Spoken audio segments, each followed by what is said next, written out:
Hello everyone, welcome back to the Patel's e learning zone. आज के lecture में हम लोग स्टार्ट करेंगे एक्सरसाइज 1, उसका सेक्शन सी। तो सेक्शन सी एंड डी कुल मिला के बहुत सारे क्वेश्चंस हैं, बट ऑलमोस्ट सभी क्वेश्चंस ऐसे हैं जो आप लोग बहुत बार पढ़ चुके हो। तो जो सम्स ऐसे हैं जो कुछ नए हैं मैं वो करवाऊंगी, और बाकी के क्वेश्चंस जो है वो मैं आपको DIY करने के लिए दूंगी, मतलब कि do it your self homework. तो स्टार्ट करते हैं from first question. First question में बहुत सारे वेन डायग्राम्स बनाने हैं आपको। सभी वेन डायग्राम्स मैं ऑलरेडी बहुत बार आपको करवा चुकी हूँ, सब में भी बहुत बार करवाए हैं, तो वो मैं स्किप कर रही हूँ। Question number 2, give the illustration of finite and infinite sample space. ना finite sample space and infinite sample space का मतलब क्या होता है? तो फाइनाइट का मतलब होता है जिसका एंड है, मतलब हम लोग 2 कॉइन्स को एक साथ थ्रो करते हैं, या 2 डाइस को एक साथ थ्रो करते हैं, या फिर तो 3 कॉइन्स को एक साथ थ्रो करते हैं, या 52 कार्ड्स में से कोई एक कार्ड सेलेक्ट करते हैं। तो ये बहुत सारे ऐसे सैम्पल स्पेस हो सकते हैं कि जिसका एंड है, जिसको हम लिख सकते हैं, जिसको हम गिन सकते हैं, जिसके सैम्पल पॉइंट्स जो हैं वो काउंटेबल हैं, वो सभी आएंगे फाइनाइट सैम्पल स्पेस में। Now what is infinite sample space? तो इनफाइनाइट सैम्पल स्पेस का मतलब है ऐसे सैम्पल पॉइंट्स कि जिनको हम गिन नहीं सकते हैं, राइट। तो फॉर एग्जांपल कि आपको एक कॉइन को तब तक थ्रो करना है जब तक उस पर टेल ना मिले, ठीक है, या जब तक उस पर हेड ना मिले, तो ये इनफाइनाइट है। कब तक नहीं मिलेगा वी कैन नॉट से, ठीक है। हो सकता है आपको पहली बार में भी टेल मिल जाए, हो सकता है आपको दूसरी बार में मिले, हो सकता है तीसरी बार में मिले। तो ये जो एक आप सैम्पल स्पेस लिखोगे वो कैसा है? इनफाइनाइट। और इवन ये हमने एक्सरसाइज 1.1 जब करा तब ये ऑलरेडी हम कर चुके हैं। नेक्स्ट क्वेश्चन 3 की बात करते हैं कि illustration of impossible and certain event. Impossible मतलब जो कभी नहीं बनने वाली है, सर्टेन मतलब जो बनने ही वाली है। तो इम्पॉसिबल इवेंट का मतलब है कि अगर एक कॉइन को थ्रो करो तो उसके में मतलब टॉस करो, तो कॉइन को टॉस करने से आपको हेड एंड टेल दोनों मिले। Is it possible? नो, वो पॉसिबल नहीं है। तो एक कॉइन को टॉस करने से उस पर हेड एंड टेल दोनों मिले, is it possible? No, it's impossible event.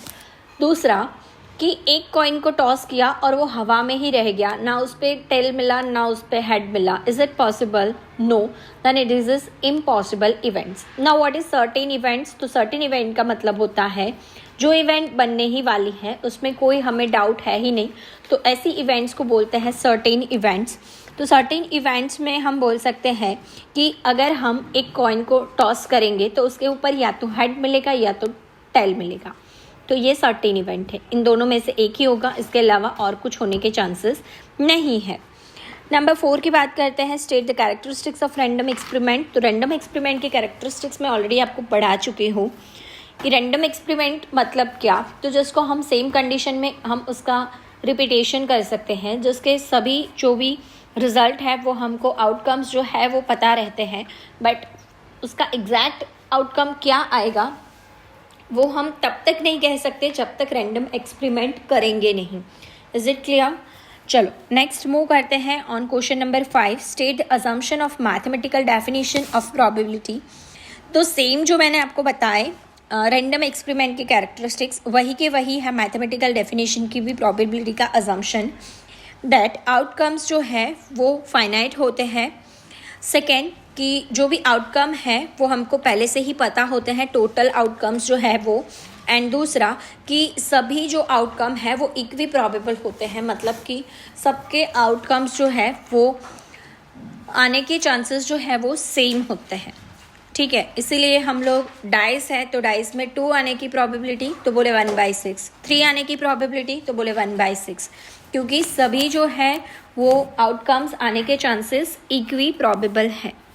Next is state the limitation of mathematical definition of probability.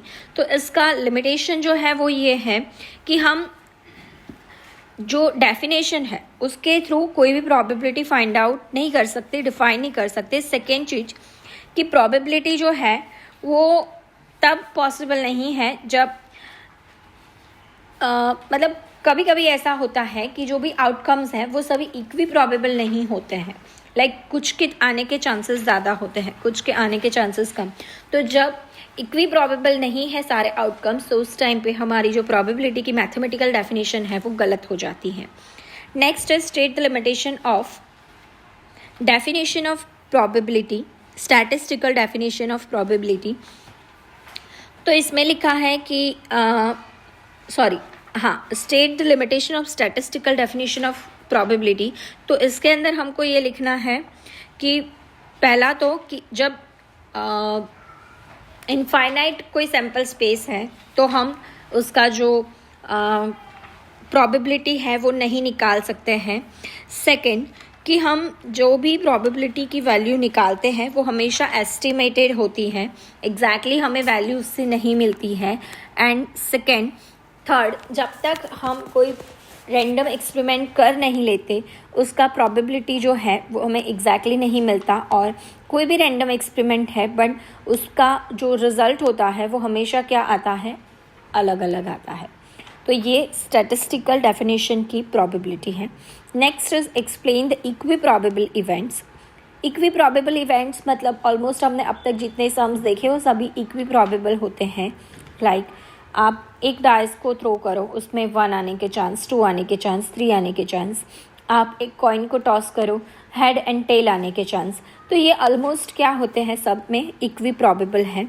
Next है state the law of addition of probability for 2 events A and B. तो law of addition of probability for 2 events A and B, तो addition का law में आपको क्या करना है, जो यूनियन का प्रोबेबिलिटी का फॉर्मूला है वो लिखना है। बट यहाँ पे बोला है if 2 events are mutually exclusive, तब क्या होगा वो भी लिखना है। तो याद रखना what is meaning bye mutually exclusive. Mutually exclusive, mutually exclusive का मतलब है दोनों के बीच में कुछ भी कॉमन नहीं है, ठीक है, तो उसको म्यूचुअली एक्सक्लूसिव बोलते हैं। तो whenever you have to write addition, law of addition, तो लॉ ऑफ एडिशन मतलब A union B, A union B, and law of multiplication मतलब ए इंटरसेक्शन बी, ठीक है। So A union B is equals to आएगा P of A plus P of B. Generally इसमें से हमें A intersection B को minus भी करना है, बट यहाँ पे नहीं करेंगे because this is mutually exclusive event जिसमें कुछ भी कॉमन नहीं होता है, तो हमें कुछ भी लेस करने की ज़रूरत नहीं है। क्लियर है। नंबर 10, तो 10 नंबर में बोला है state the law of multiplication of events A and B when 2 events are independent. तो मैंने आपको ये भी बहुत बार सिखाया है कि whenever independent events are there, तो P of A intersection B is equals to क्या होता है, P of A into P of B. This is law of multiplication and this is law of addition, याद रखना। Next है number 11, state the following events for 2 independent events A and B. Now A and B is independent events, so P of A intersection B का formula तो ऊपर लिखा ही हुआ है, ऐसे ही आपको दूसरा बोला गया है P of complementary A intersection complementary of B, तो P of A complementary into B complementary. Is it clear. Number 3, A intersection B dash, P of A into P of B dash मतलब B complementary.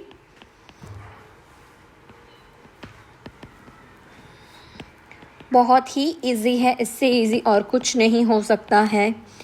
छोटी छोटी चीज़ें याद रख के आप probability को आसान बना सकते हो। नेक्स्ट नंबर 12, अब सम स्टार्ट हो रहे हैं, थोड़ा ध्यान देना। P of A is equals to 1/3, P of B is equals to 2/3, P of A intersection B is equals to 1/6। Then find A dash intersection B dash.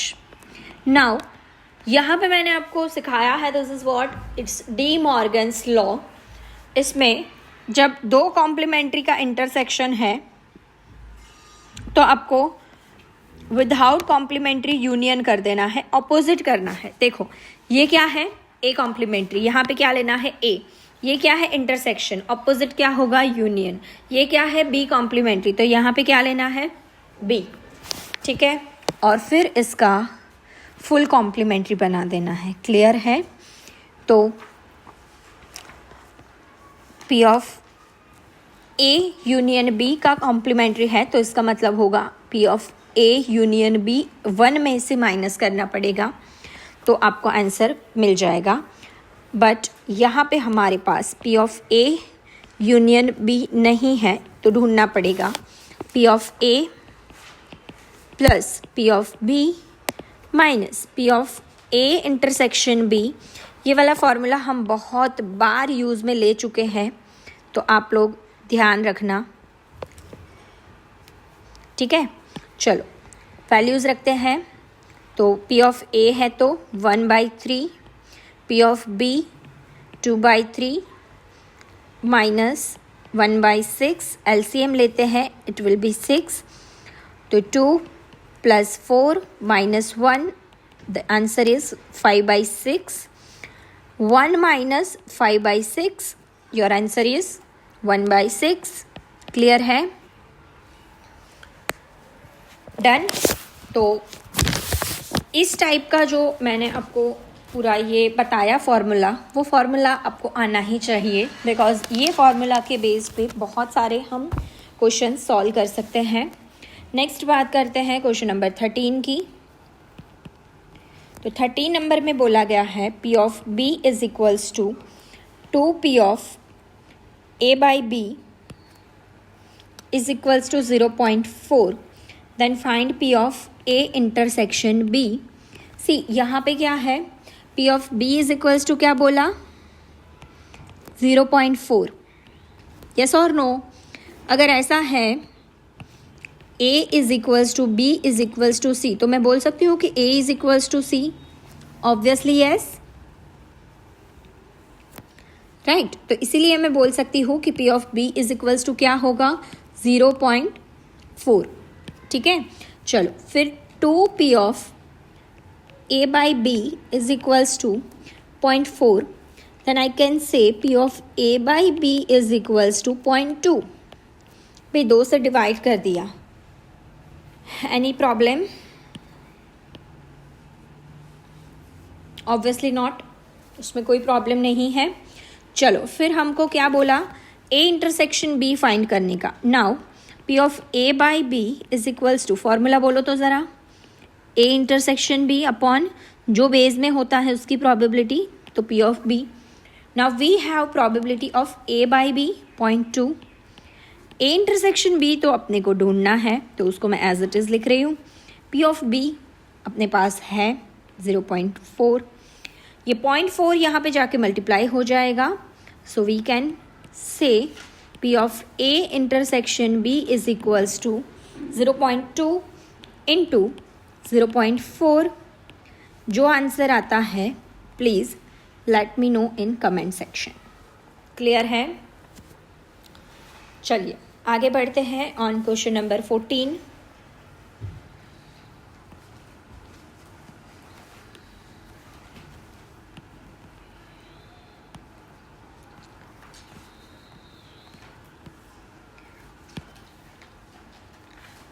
Question number 14 में बोला गया है if A and B are independent event, 3p of A is equals to 2p of B is equals to 0.12, then find p of A intersection B. This is independent event, so p of A intersection B का formula क्या होना है, p of A intersection B का formula क्या होना है, तो p of A into P of B. समझे? तो यहाँ पे 3p of A is equals to बोला है 0.12, then we can say p of A is equals to 0.12 divide by 3, 0.12 divide by 3। तो कितना आ रहा है 0.04। क्लियर है? चलो आगे बढ़ते हैं। यहाँ पे बोला हुआ है 2p of b is equals to 0.12. तो p of b is equals to, we can say 0.12 divided by 2, 0.12 divided by 2 is equals to 0.06.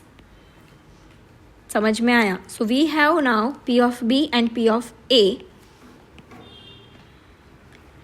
दोनों वैल्यू को नीचे वाले फॉर्मूला में रखो, 0.04 इंटू 0.06। जो आंसर आता है क्या करना है अब तो पता ही है आपको।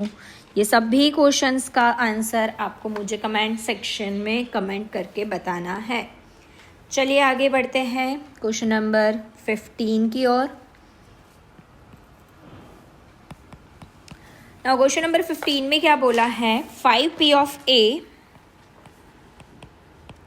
is equals to 3p of b is equals to 2p of a union b is equals to 3 by 2. Very good. For two events a and b, then find p of a complementary union b complementary. ऐसा जब है तो मैंने आपको बोला क्या करने का, अपोजिट करने का। It's D Morgan's law. p of a complementary union b complementary is equals to p of a complementary है तो ये b ना complementary होगा, यूनियन का इंटरसेक्शन, फिर b complementary का b, एंड फिर इसका whole dash. 1 minus p of a intersection b से हमारा काम चल जाएगा, but we don't have a intersection b, find करना पड़ेगा। कैसे कर सकते हैं? तो फॉर्मूला से p of a intersection b is equals to p of a into p of b, obviously not. क्यों? Because this is not an independent event. पता था मुझे आप यही सोचोगे, बट ऐसा नहीं है। इसके लिए हमें ये वाला यूज़ करना है, a plus b minus a union b। आप बोलोगे ये वाला फॉर्मूला तो a यूनियन b का था। हाँ तो यही है, देखो ये यूनियन b यहाँ पे आ गया और ये यहाँ पे चला गया। क्लियर है? वही फॉर्मूला से ही हमारा काम चल जाएगा, but we have to find p of a, p of b and a union b। तो 5p of a is equals to, हमको बोला गया है 3/2। तो हम क्या कर सकते हैं, p of a को 5 जो है ये इधर नीचे चला जाएगा, तो 2 into 5, p of a is equals to 3/10। समझे? यस और नो? चलो आगे बढ़ते हैं। नेक्स्ट हमको दिया हुआ है 3p of b is equals to 3/2. Then we can say p of b is equals to 3/2 upon, no, गलती हो गई, 3 इंटू 2। ठीक है, तो वी कैन से 3 तो कट हो गया, तो p of b is equals to 1/2। Clear है? चलो ऐसे ही हम फाइंड कर लेंगे a यूनियन b को भी। a यूनियन b के लिए बोला है 2 of a union b is equals to 3/2। Then we can say p of a union b is equals to 3/2 into 2। So p of a union b is equals to 3/4। समझ में आ रहा है या ऊपर से जा रहा है? चलो अब इन सबको फॉर्मूला में रखो। 3/10 प्लस 1/2 माइनस 3/4। एलसीएम लोगे तो एलसीएम लेते हैं 20। ठीक है, 6 प्लस 10 माइनस 15, तो 1/20। समझ में आ रहा है? 1/20, 1 minus 1/20, your answer is 19/20. This is your final answer. Clear है? समझ में आया? चलो आगे बढ़ते हैं क्वेश्चन नंबर 16 की ओर। देखो तो क्या बोला है। P of A intersection B is equals to 0.12 and P of B is equals to बोला है 0.3। देखना यहाँ पे लिखा है A and B are independent event, तो फाइंड आउट करना है हमको A union B।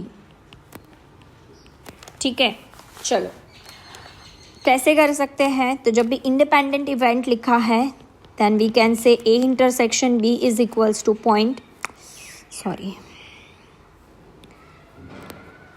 P of A into P of B। ठीक है, now we have A intersection B 0.12, P of A ढूंढना है, B तो है 0.3, so P of A is equals to 0.12 divide by 0.3, 0.12 divide by 0.3, तो P of A is equals to क्या मिला आपको 0.04, P of A is equals to क्या मिला 0.04 मिला।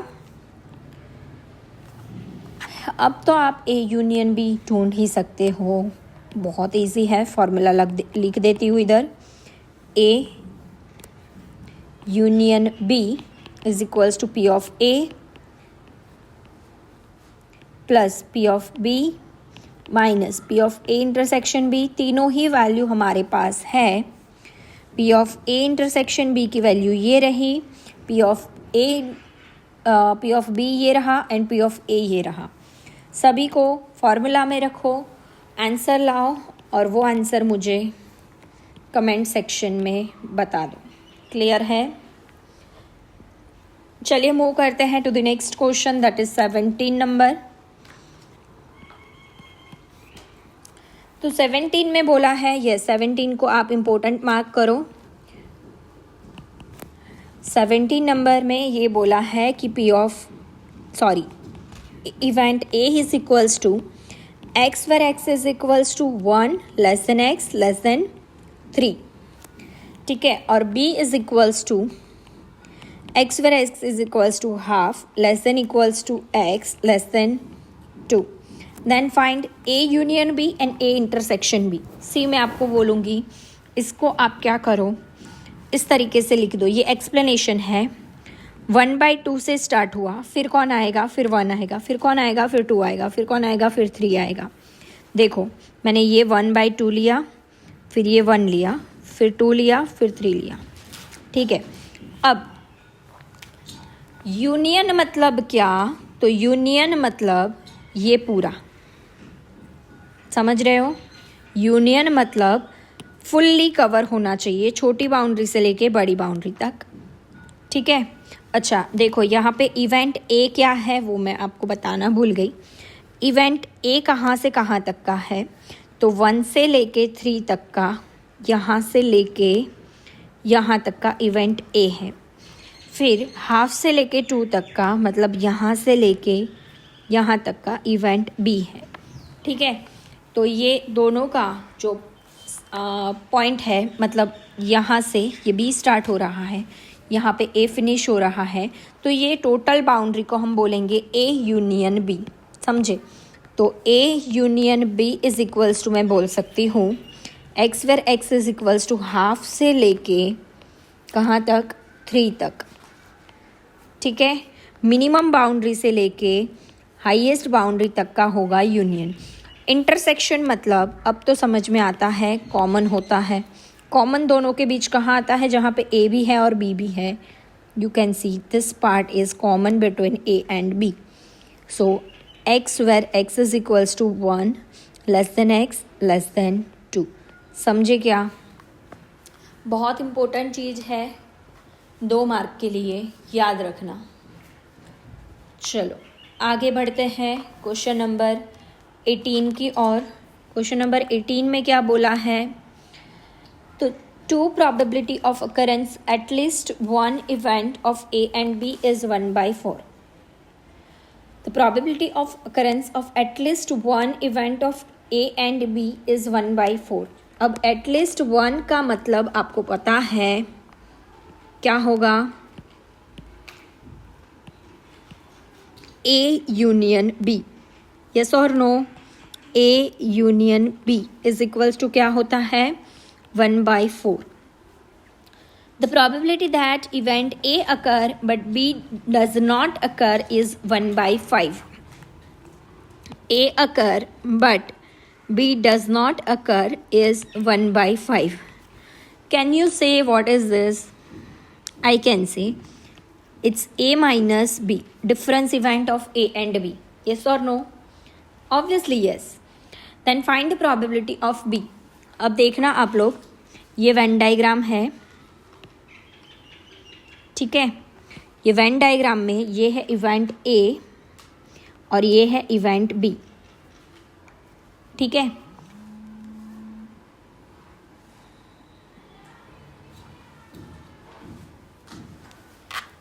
नाउ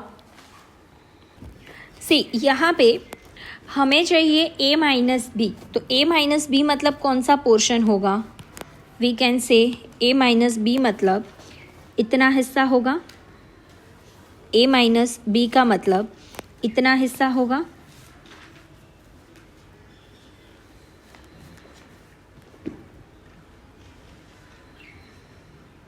चलो, तो हमें ये वाला हिस्सा दिया हुआ है, ठीक है.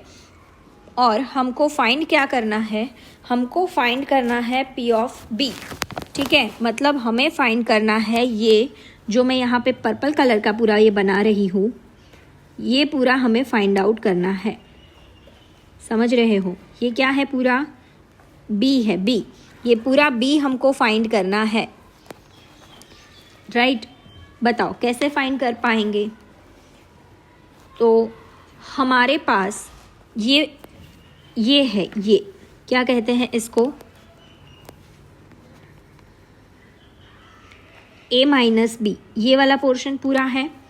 अच्छा, दूसरा हमारे पास क्या है? तो हमारे पास ए यूनियन बी है. समझना, ए यूनियन बी मतलब क्या? तो यहाँ से लेके ये पूरा पोर्शन जो है ये क्या है? ये ए यूनियन बी का है, ठीक है. अब ये पूरे पोर्शन में से मैं बोलूँ अगर ये जो है ये हाफ कर्व तक का, तो अगर ये माइनस कर दे तो बचेगा क्या? बी बचेगा ना. ये चीज़ मैं आगे भी बहुत बार आपको समझा चुकी हूँ, कुछ नया नहीं है. So we can say P of A minus B is equals to हमारे पास इसके लिए दो फॉर्मूला होता है. या तो हम A में से A इंटरसेक्शन B माइनस कर दें, या फिर A यूनियन B में से पूरा B माइनस कर दें. यस और no? Now P of B is equals to P of A union B minus P of A minus B. Yes or no? Obviously yes. 1/4 minus 1/5. 25, 4. It's 1/20. That's your answer. Clear है? Yes or no? Yes बोलो. Yes. Very good. चलो move करते हैं on question number 19. Question number 19 में क्या बोला है आपको? तो क्वेश्चन नंबर 19 में आपको बोला गया है P of B is equals to 3/5 P of A complementary intersection B is equals to 1/2. Now A complementary intersection B मतलब P of B minus A, क्योंकि इवेंट B बनेगी, A नहीं बनेगी, ठीक है. तो find P of A by B. A by B के लिए हमारे पास ए इंटरसेक्शन बी होना चाहिए, जो यहाँ पे नहीं है. उसके लिए आपको दिया है P of B by A. Let's do something. P of B minus A is equals to, we can say P of B minus A intersection B, ठीक है. P of A intersection B, because B minus A का मतलब क्या होगा? चलो बताती हूँ।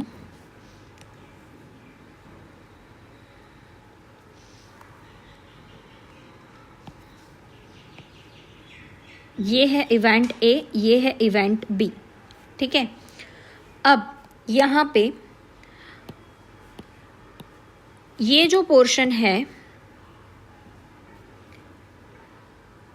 ये है बी माइनस ए का, ठीक है, ये है बी माइनस ए का हिस्सा।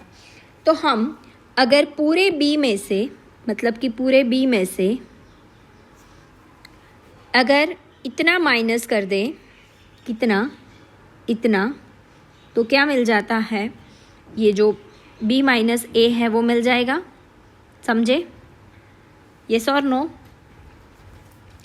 राइट। तो हमें b माइनस ए के लिए b में से कॉमन जो है ये वाला हिस्सा वो माइनस कर देना है। चलिए फिर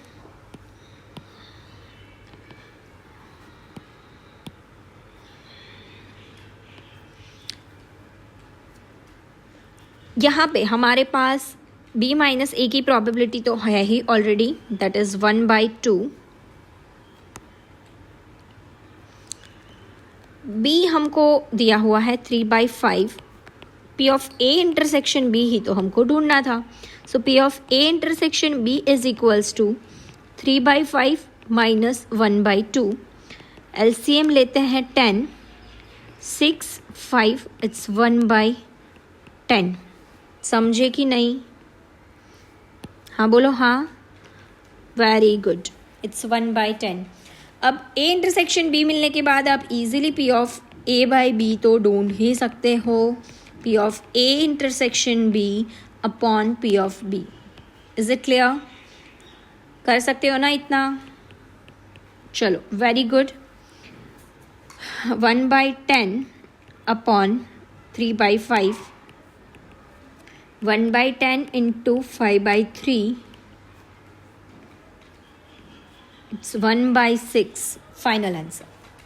चलो क्लियर है? यस और नो?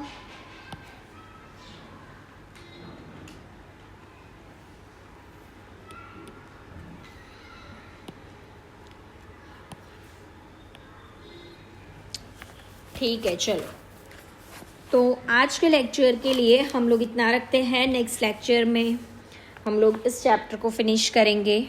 तब तक के लिए रजा लेती हूँ। Thanks for watching.